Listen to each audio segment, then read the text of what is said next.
guys, welcome back to the channel Talks with Sanya. So in this particular video I will gonna discuss about how to take admission in the DHE colleges for specialized BCom या फिर BCom honours. देखो ये ऐसा course है जो कि NEP के बाद 4 साल का हो चुका है, बट कई ऐसी जगहें हैं कुछ कॉलेजेस के अंदर ये 3 साल में भी प्रोवाइड हो रहा है और 4 साल में भी प्रोवाइड हो रहा है। तो वो आपको डिसाइड करना है कि कौन से आपको लेना है। ऑनर्स वाला 4 साल का हो गया, विदाउट ऑनर्स वाला 3 साल का हो गया, कई जगह ये चीज़ भी एग्जिस्ट कर रही है। एंड हम इस वीडियो के अंदर डिस्कस करेंगे कि आपको कैसे कौन सा कॉलेज बेस्ट रहने वाला है, कौन सा कॉलेज आप नीचे रख सकते हो, मतलब variety of things about the certain colleges and BCom के अंदर कैसे एडमिशन लेना है, कैसे फॉर्म भरना है और इन द एंड की क्या मेरिट्स लास्ट ईयर गई थी जिन लोगों का admission in the first list हो गया था। मेरिट्स की बात करूंगी, मेरिट्स कैसे कैलकुलेट करते हैं आप लोगों को बताती हूँ। जो भी आपकी परसेंटाइल आई है उसके अंदर तुम क्या करो, डेड नंबर अपने टॉप 5 सब्जेक्ट्स का जोड़ लो।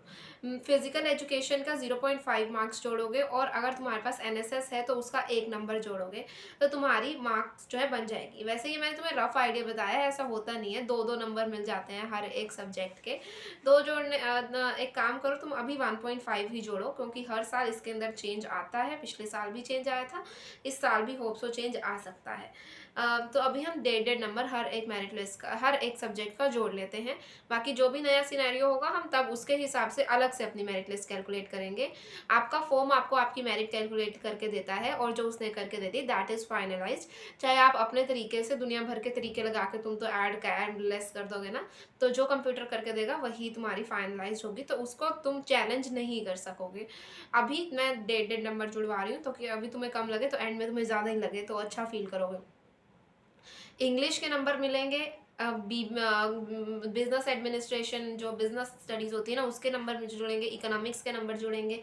और क्या सब्जेक्ट्स होते हैं, मैथ्स होता है इसका जुड़ेगा, फिजिकल एजुकेशन का मैंने बता दिया आधा नंबर जुड़ेगा। ठीक है, अगर मैथ्स का डेढ़ नंबर जुड़ता है तो फिजिकल का आधा नंबर जुड़ता है। और जिनके अंदर तुम्हारे टॉप सब्जेक्ट्स होंगे ना, जिसके अंदर ज़्यादा नंबर आए हो वही रखना, चाहे वो एडिशनल है चाहे वो मेन है।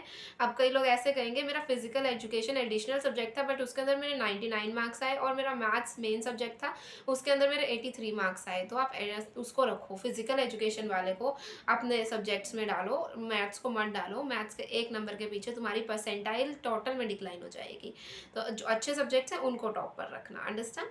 फिलहाल हम आगे बढ़ते हैं कैसे एडमिशन होगा। देखो, आपको हर एक कॉलेज का अलग अलग फॉर्म नहीं भरना है, एक सिंगल फॉर्म भरना है जो मात्र 70 रुपये का होगा। DHE की वेबसाइट पर, DHE की वेबसाइट पर जाओगे, वहाँ पे एक नीला बॉक्स बना होगा, उस नीले बॉक्स में तुम्हारा लिंक होगा और उस लिंक से आप लोग अपना रजिस्ट्रेशन करेंगे। वहाँ ₹70 की फ़ीस भरेंगे और इस 70 रुपये के अंदर तुम्हारे सारे कॉलेजेस कवर हो जाते हैं, सबका फॉर्म आप भर देते हैं। जब आपने वो फॉर्म फिल कर दिया तो उसके बाद आपका प्रॉपर फॉर्म ओपन हो जाता है। आपकी पर्सनल डिटेल्स, आपकी एजुकेशनल डिटेल्स, आपकी contact details, address, documents upload, जैसे जैसे ये आएगा ये फॉर्म मैं आपको घर पे भरना सिखाऊंगी। हम लोग साइबर कैफ़ेज़ में जाकर इसे नहीं भरेंगे, खुद घर पे भरेंगे, राइट। ये सारा हम सारे डॉक्यूमेंट्स अपलोड कर देंगे। जैसे ही इनको अपलोड करेंगे तो हम उसके बाद एक नेक्स्ट चीज़ जो है वो आएगी लास्ट के अंदर, प्रेफरेंस लिस्ट। प्रेफरेंस लिस्ट के अंदर आपको कौन सा कॉलेज सबसे ऊपर रखना है, कौन सा नीचे रखना है वो बताती हूँ। बट उससे पहले तुम लोगों ने चैनल को सब्सक्राइब नहीं किया है, चैनल को सब्सक्राइब कर लो यार। और जो भी लाइव सेशंस वगैरह मैं लूँगी वो सिर्फ और सिर्फ सब्सक्राइब वंस के लिए होंगे। जो भी जूम मीटिंग्स के अंदर हम इंटरेक्ट करेंगे वो भी सिर्फ लाइव वंस के लिए ही होंगे, जिन्होंने सब्सक्राइब किया चैनल को होंगे। उनको प्रूफ देना पड़ेगा that they have subscribe the channel. अगर उन्होंने नहीं करेंगे तो आप इन्वाइट नहीं हो जाएंगे, ना ही जूम मीटिंग में और ना ही लाइव सेशंस के अंदर, राइट। तो चलिए अब हम बात करते हैं कि मेरिट लिस्ट, वो प्रेफरेंस लिस्ट कैसे रखनी है। प्रेफरेंस लिस्ट जो मैं भी बनाऊंगी आपको, वो आपके साथ शेयर कर दूंगी, बट वो आप पे डिपेंड करती है। आप प्राइवेट कॉलेजेस की फ़ीस ज़्यादा होती है तो कई लोग प्राइवेट में जाना चाहते हैं, अब गवर्नमेंट कॉलेजेस की फ़ीस कम होती है तो वो गवर्नमेंट में जाना चाहते हैं, या कई बार प्राइवेट मिलता नहीं है तो गवर्नमेंट के टॉप कॉलेजेस में आ जाते हैं, या आपका ऑलरेडी कोई ब्रदर सिस्टर वहाँ स्टडी कर रहा है तो आप उसके अंदर ही जाना चाहते हैं, आपके ऑलरेडी सीनियर फ्रेंड्स हैं वहाँ पर, आप तभी उस कॉलेज के अंदर। वेराइटी ऑफ रीजंस होते हैं कि तुम एक कॉलेज को क्यों चूज़ कर रहे हो, राइट। तो उसके हिसाब से तुम अपनी प्रेफरेंसेस बनाओगे। जो नॉर्मल जनरल लोग बनाते हैं ओवर हाइप्ड वाली जो प्रेफरेंस लिस्ट है, वो बताती हूँ कौन सी है। सबसे ऊपर एसडी रखते हैं, नीचे डीएवी रखते हैं, उससे नीचे सेक्टर 50 रखते हैं, फिर जीसीजी 11 रखते हैं, फिर जीसी 11 रखते हैं, और फिर 42 वाला रखते हैं, 50 वाला मैंने रखा है थर्ड नंबर पे, राइट ना। तो ये है, और फिर इनका एसडी और डीएवी के अंदर नाम नहीं आता है तो सारी दुनिया बैठ के रोती है, मेरा वहाँ नहीं आ रहा, वहाँ नहीं आ रहा, वहाँ नहीं आ रहा। वहाँ पर गिन चुन के सीट्स ही 180 है, सबको कैसे दे दोगे। तो आप अपनी प्रेफरेंस के हिसाब से रखो, जिनको गवर्नमेंट कॉलेज चाहिए वो गवर्नमेंट वाले टॉप पे रखें, वो सेक्टर 11 टॉप पे रखें, 42 वाला टॉप पे रखें, 50 वाला टॉप पे रखें।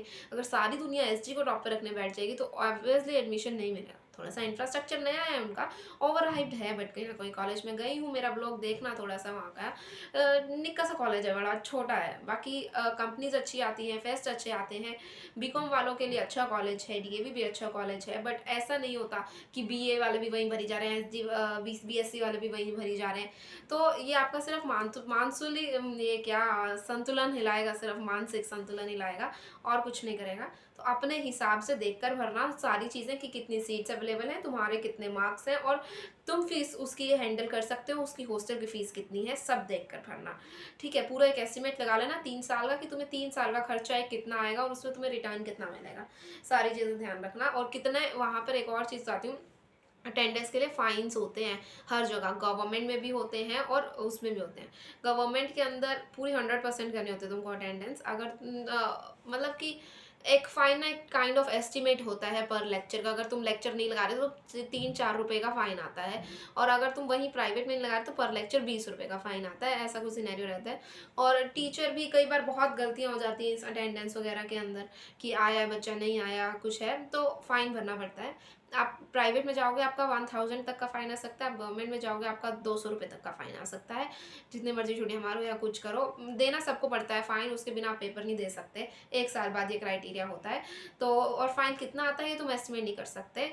आगे पीछे ये चीज़ें हो सकती हैं, 10-20 रुपये का हर बच्चे में फ़र्क आता है। तो ऐसा कुछ सिनेरियो रहता है। लास्ट में मैं बात करती हूँ मेरिट लिस्ट की, बट उससे पहले मैंने बोला चैनल को सब्सक्राइब कर लो, लाइव सेशंस में ज़रूर आया करो। और मेरिट लिस्ट बताती हूँ कैसे कैसे कंडक्ट होने वाली है। मेरिट लिस्ट मैं बता रही हूँ कि last year first merit list का टॉप बच्चे के कितने नंबर थे। जनरल कैटेगरी की बात करूँ तो 107% में एडमिशन होने शुरू हुए थे, तो मतलब बहुत नीचे नीचे जाएंगे ये, ठीक है। और उसके बाद एससी कैटेगरी की मैं बात करूँ या एसटी कैटेगरी की बात करूँ, दोनों आसपास थी। 105 से इनकी ऊपर फर्स्ट टॉप पर्सन था, तो नीचे ये गिरता है 70% तक। उसके बाद रूरल एरिया की बात करूँ, रूरल एरिया भी 107% से ही शुरू हुआ था। बॉर्डर एरिया की शुरू करूँ तो बॉर्डर एरिया पिछली बार 104 से शुरू हुआ था। बीकॉम बहुत ज़्यादा पॉपुलराइज्ड कोर्स है डीएचई कॉलेजेस का। हाँ, इतना कुछ बेनिफिट नहीं होता वहाँ से, बट स्टिल पॉपुलराइज है।